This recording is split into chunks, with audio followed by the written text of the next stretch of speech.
ऐसा और भी किसी शब्दों में होता है क्या? ओम में ही होता है कि और भी किसी शब्दों में ऐसा होता है? हाँ हाँ हाँ, ठीक है। ओष्ट,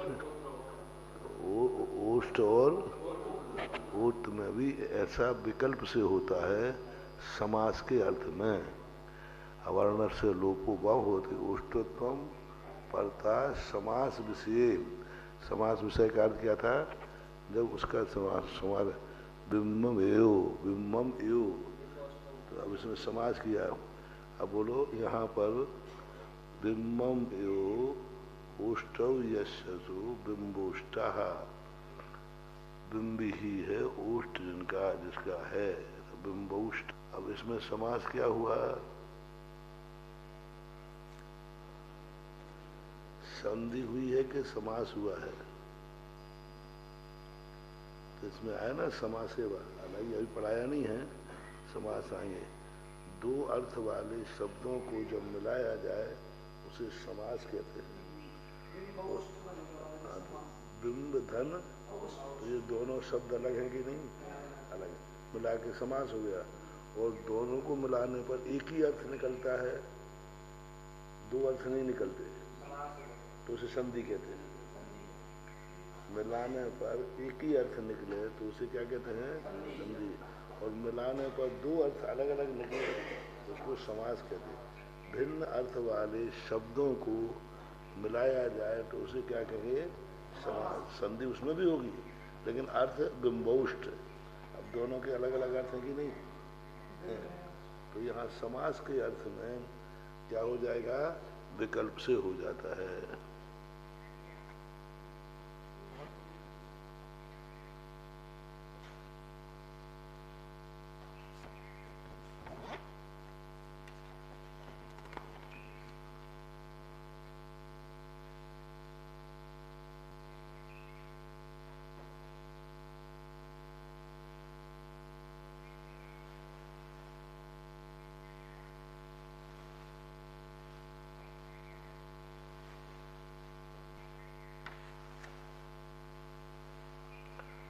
अक्षस ऊहिन्याम का अर्थ क्या है?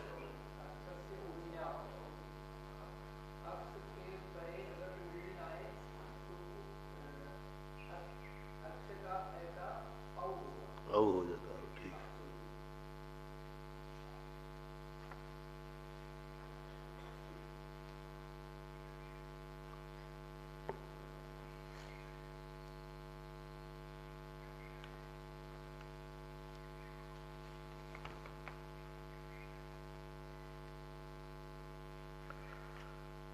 गौ शब्द को कितने प्रकार से बनाया? गौ शब्द यदि है तो आगे क्या क्या बन सकता है, कितने सूत्र लगेंगे? गौ शब्द है,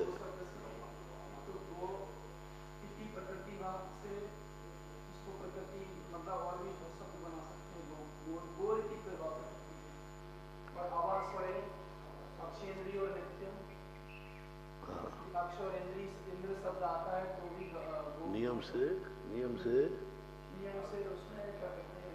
हाँ हुआ पूरा आता है। और गोर हुआ प्रकृति में क्या आएगा? विकल्प से। गो अजनम, तो गो अजनम गवाजन भी बनेगा।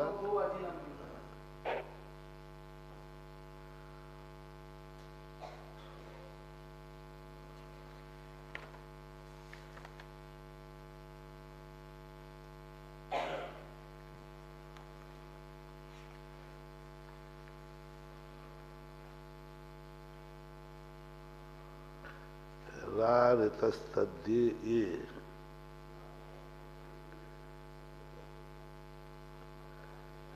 तद्यते ये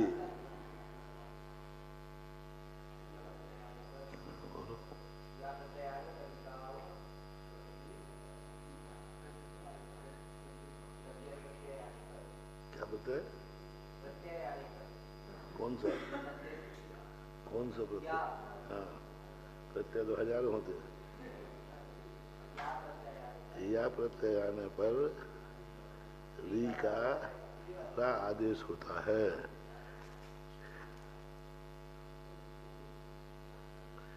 ये सूत्र लाने की क्या जरूरत है?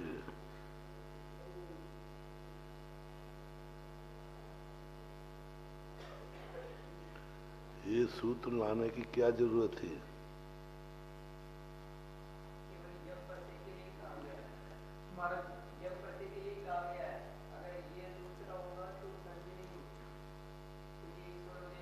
ये सूत्र की जरूरत क्या थी? कभी भी कोई भी सूत्र की जरूरत पड़े तो ऊपर वाले सूत्र पर ध्यान ले जाओ। ऊपर वाले सूत्र का कोई ना कोई विशेषता निकाली है। तो क्या था?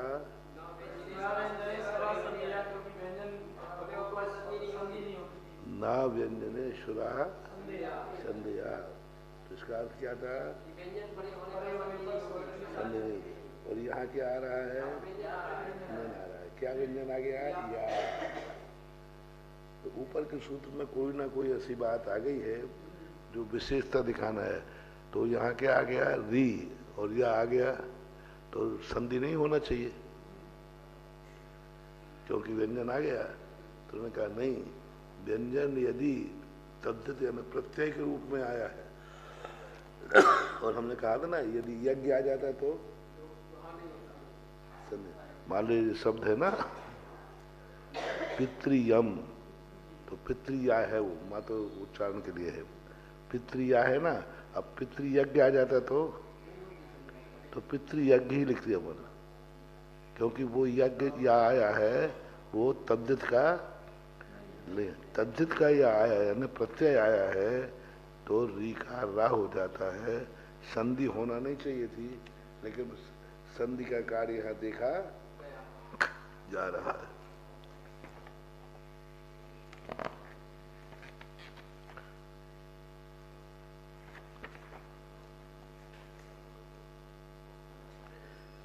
चलो, कौन सी संधि चल रही थी? प्रकृति संधि। प्रकृति संधि में चल रहा था बहुवचनम अमी। ये सूत्र हो गया था शायद।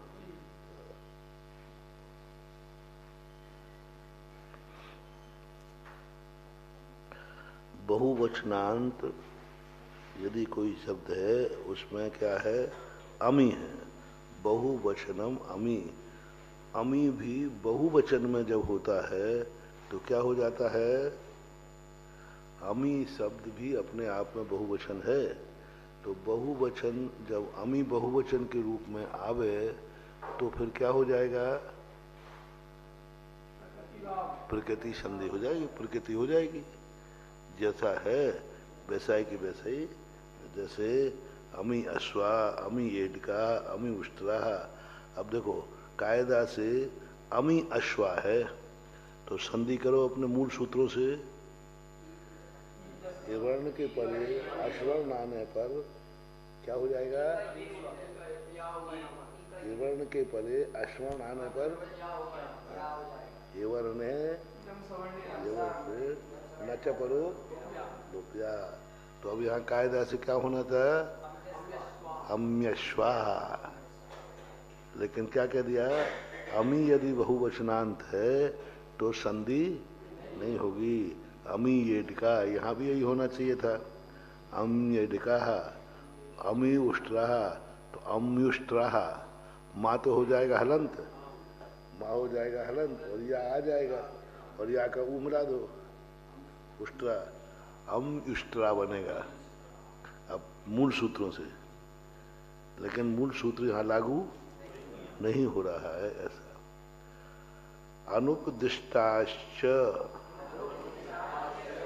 अनुपदिष्टाश्च अक्षर सामान्य अनुपदिष्टा नुपदिष्टा प्लुता स्वरे परे प्रकृतिया तिष्ठन्ति।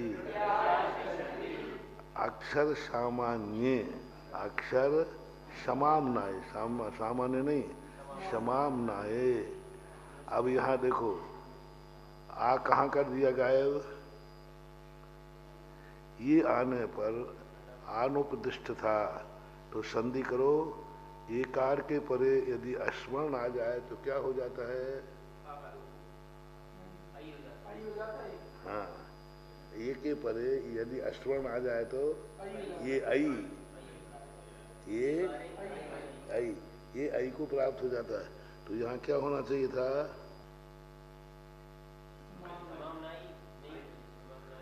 एक आई होना चाहिए, समामनाई नुपदिष्टा से।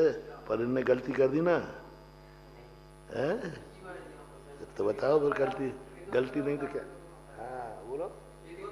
हाँ, एद और ओत के आने पर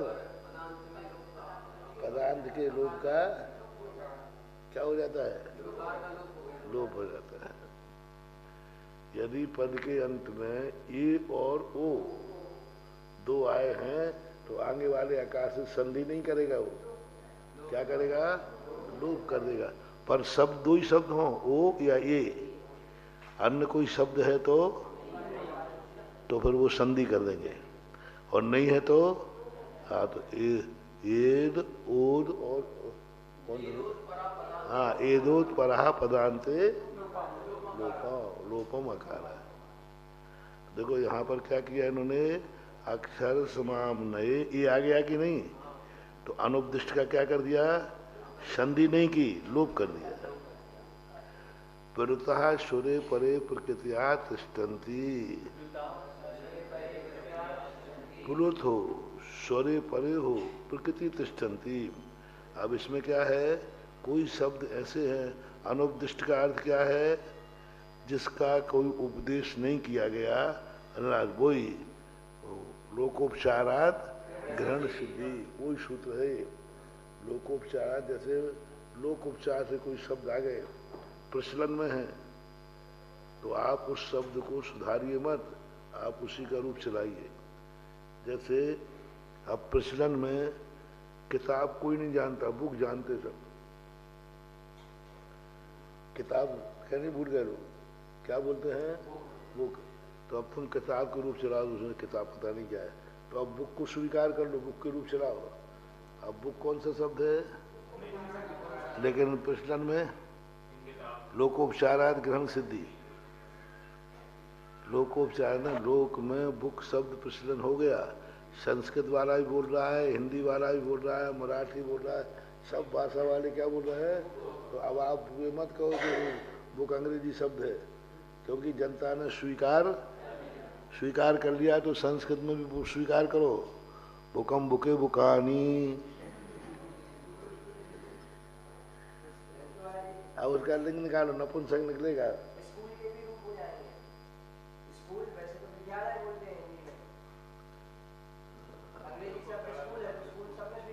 स्वीकार करो तो स्कूल, आपको स्कूल ही शब्द का ना,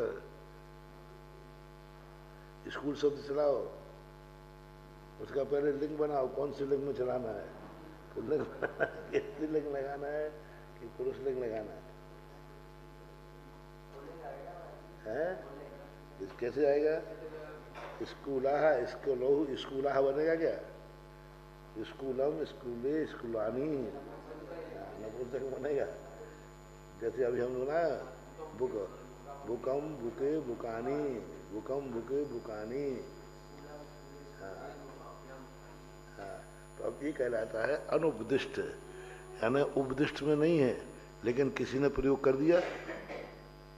अब उसके श्लोक को सुधारने का अधिकार हमें नहीं है, तो हम उनको ग्रहण कर लेंगे।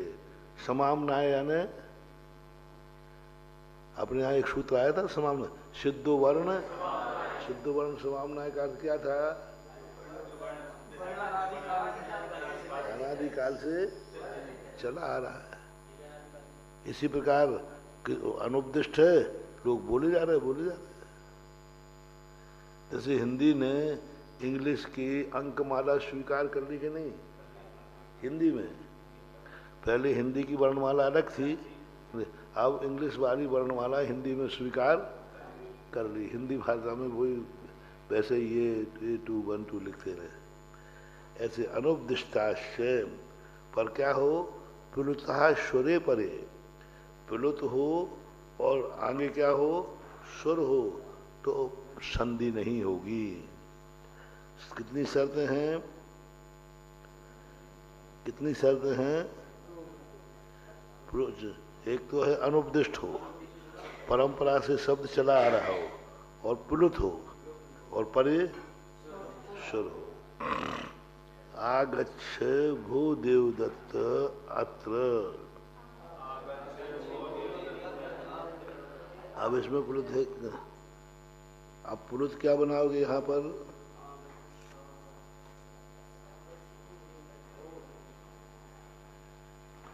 भो, आगच्छ भो देवदत्त अत्र। अब देखो यहां संधि कहां कहां करोगे? आगच्छ से और भो की संधि होगी क्या? बोलो, आगच्छ से भो की संधि होगी क्या? न होगी, क्योंकि स्वरे परे व्यंजन आ गया, तो संधि आगच्छ से भो की संधि नहीं होगी। देवदत्त और अत्र की संधि होगी क्या? होगी, समान संबंध, लेकिन नहीं करना है, क्योंकि यहाँ पुरुष शब्द का प्रयोग किया। आगच्छ भो देवदत्त। अब देवदत्त को हम किसमें बुला रहे? पहले पुलुत है, भो देवदत्त ये बोलते हैं पुलुत को, तो पुलुत वो बोलते हैं, तो उसमें देवदत्त आ गया। यहाँ पुलुत में किसको बुलाया जा रहा है? तो वो किसी से संधि नहीं करेगा। अब संधि क्यों नहीं करेगा? देखो बताओ, संधि करके वाचन करो, ऐसे ही नहीं है व्याकरण के जबरदस्ती सूत्र जोड़ दिया। आओ संधि करके पुरुष बोलो, भो देवदत्तात्र, बनेगा ही नहीं, क्योंकि श्वास तो पहले भू में निकल गई, हवा तो उनकी सब किस में निकल गई? भू में। अब वो इतना बार कैसे बोले? भो देवदत्तात्र, नहीं बनेगा। भो देवदत्त, अब अत्र को अलग कर दो, भो देवदत्त अत्र। तो इसलिए व्यंजन को, स्वर को, दीर्घ को और प्लुत को, इनकी मात्राएं भी अलग अलग हैं। व्यंजन की मात्रा क्या है? आदि मात्रा। एक मात्रा नहीं है। और यदि स्वर की, प्रत्येक स्वर की एक है, स्वर की ही है। जैसे का है, का पूरा का है, तो का की मात्रा नहीं जोड़ी वहां, आ की मात्रा जोड़ी है। मात्राएं जब छंद शास्त्र पढ़ो तो छंद शास्त्र में आ की, ई की, इनकी मात्राएं होती हैं, व्यंजन की कोई मात्रा नहीं होती। और दीर्घ आ है, डबल आ है तो, और प्लुत है तो 3। यदि कहीं भू 3 आगे 3 लिखा है तो वहां 3 मात्राएं गिनना। अब यहाँ भू में कितनी मात्राएं होना थी? 2 होना थी, लेकिन प्लुत होने से छंद में 3 मात्राएं गिनेंगे। भो आगच्छ देवदत्त अत्र उत्तिष्ठ भो यज्ञदत्त यह। अब इसमें भी संधि हो रही कि नहीं? उत्तिष्ठ में ठा में आ है कि नहीं? लेकिन आगे भा व्यंजन आ गया, संधि नहीं हुई। योग दत्ता है, योग दत्त का क्या होना चाहिए? आ के परे ई आ जाना है तो ये हो जाना चाहिए। वर्ण वर्ण ये नहीं की संधि, क्यों नहीं की? ये कौन सा प्रसंग चल रहा है? प्रकृति संधि। प्रकृति संधि का अर्थ अनुपदिष्ट विषय में जब भी वो पुलित में आवे तो उसे क्या करना, संधि नहीं करना, विकल्प से नहीं, नियम से। आ गया समझ में? कोई दिक्कत तो नहीं? ये तीन इसका कौन सा है? वो है ना? हाँ? तीन जो नंबर लिखा है देवदत्त की बात, कहाँ लिखा? सबसे ऊपर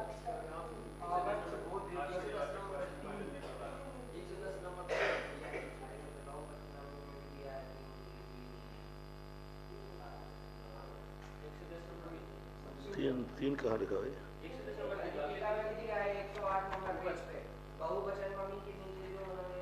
108 नंबर पेज पे नीचे 108 में सबसे नीचे बहुवचन के नीचे जो इतनी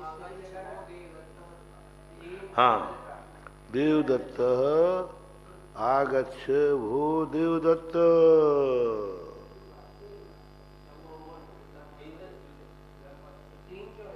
अब तीन लिख दिया ना, पुलुत पुलुत तीन है ना, तीन है ना, तीन मात्रा वाला।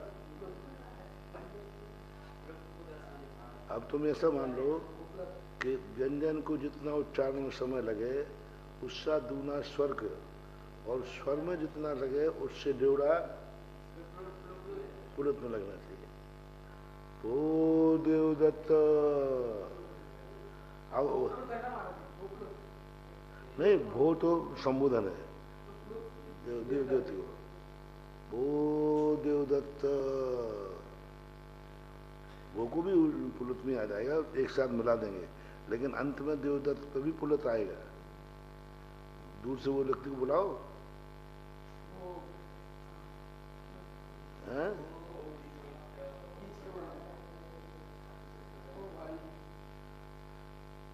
नहीं, भाई को जोड़ लगाओ, ओ भाई। अब यहां संधि कर देते तो बुलाओ देवदत्तात्र, अब बनेगा ही नहीं।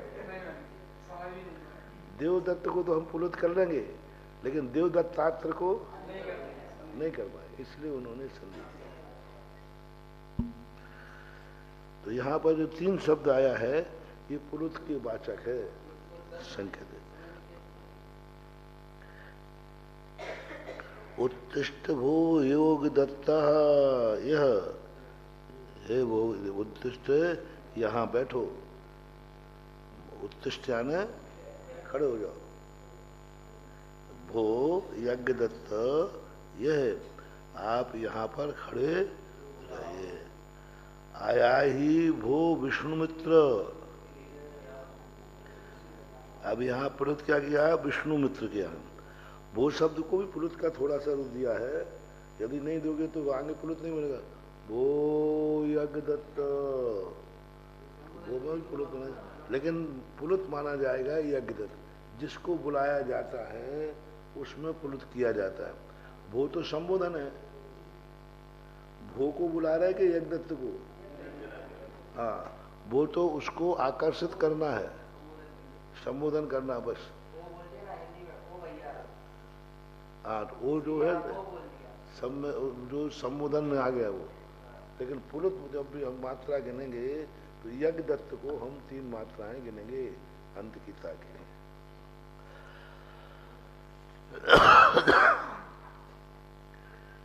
नेतौ पुलुतस्य इति शब्दे परे संधि कार्य निषेधो न भवति। इस सूत्र की रचना क्यों करना पड़ी? क्योंकि अभी क्या है, संधि कार्य का निषेध करे। प्रकृति का अर्थ क्या है? जैसा है, कोई संधि नहीं करना। लेकिन इसमें क्या कह रहा है, नेतौ। तो क्या है इसका अर्थ? अब नेतौ सूत्र, सूत्र लगाओ, बनाओ। एक मिनट, नेतौ सूत्र को कैसे बना? नेतौ सूत्र लगाओ। मूल शब्द क्या है?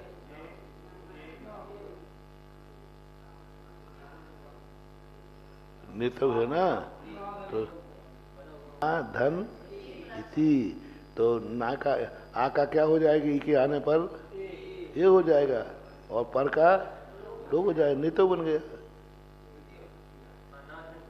नेति बना है, मूल तो नेति है। औ नहीं पूछा हमने, क्योंकि औ विभक्ति है।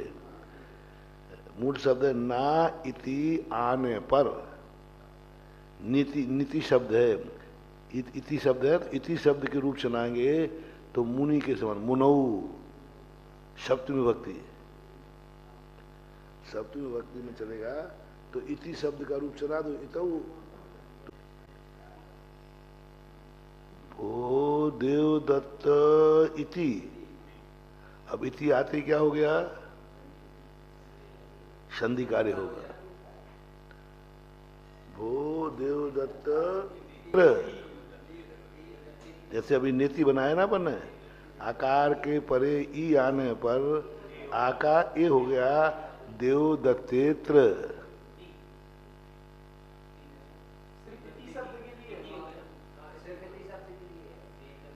इति के लिए है बस।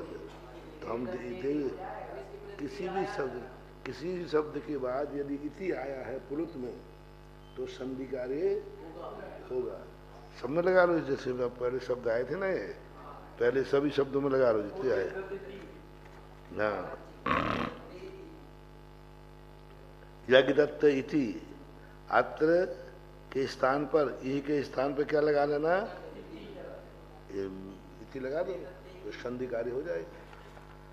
मतलब पुरुष हो और इति हो, यदि पुरुष नहीं है और इति है तो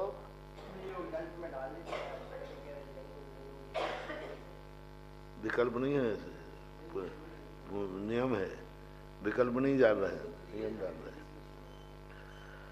अहो श्लोके थी, ऐसा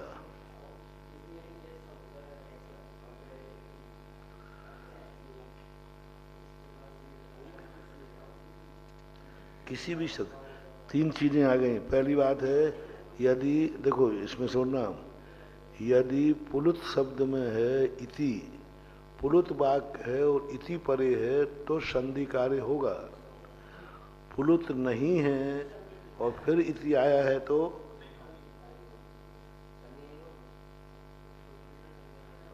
पुलुत नहीं है और इति आ गया तो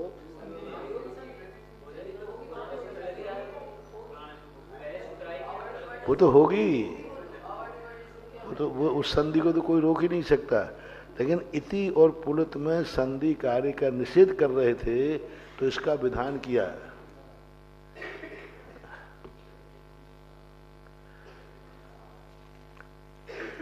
देखो सूत्र देख लो, एकमात्रो भगवोद्रज, द्विमात्रो दीर्घ उच्यते, त्रिमात्रस्तु पूर्वतो गेयो, व्यंजनम त्रिकम, एक मात्रा भवेत हो, इसमें क्या आ गया, एक मात्रा भवेत, कौन से नंबर का है, चौथे नंबर का है। मूल शब्द है एक मात्रो भवेत हर्षो। हिरण्य किसे कहते हैं, हिरण्य किसे कहते हैं, स्वर को, छोटे स्वरों को हिरण्य कहते हैं, व्यंजन को नहीं। छोटे स्वरों को हिरण्य कहते हैं और बड़े स्वरों को, हाँ ऐसा मानना। तो हिरण्य न स्वर, द्विमात्रो दीर्घ उच्चते, त्रिमात्रा तू पुरुतो गयो। अभी अपन ने कहा था ना वो तीन लिखा था, तो उसमें क्या लिखा था, तीन मात्रा पुरुत, व्यंजनम चार्ध, व्यंजन की कितनी मात्रा, आधी मात्रा। जब बहुत सारे व्यंजन आ जाएं तो वहाँ मात्राओं को जोड़ना पड़ता है। एक आध व्यंजन तो चल जाता है, लेकिन आधे आधे व्यंजन तीन चार आए तो वहाँ आगे दो मात्राएं बढ़ाना पड़ेंगी। सिचुएशन वो स्पीड से पढ़ना पड़ता है। आधे सा का उच्चारण करना और चा का।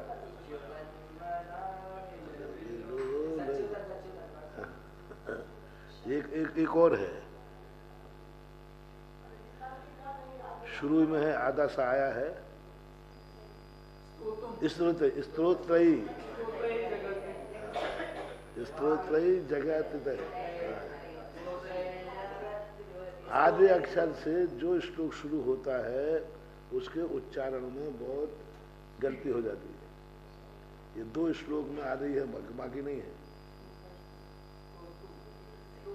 स्तोत्र ये कौन है? स्तोत्र ही है, स्तोत्रम है भी है, और श्वेतन भी है, ये ऐसे तीन। हाँ तो ये हिरस्य व्यंजन है, ओरिजिनल व्यंजन है। हाँ। वे संक्षेप में दिए गए हैं, जैसे लिनोलरू, तो अब वो इनके संकेत हैं।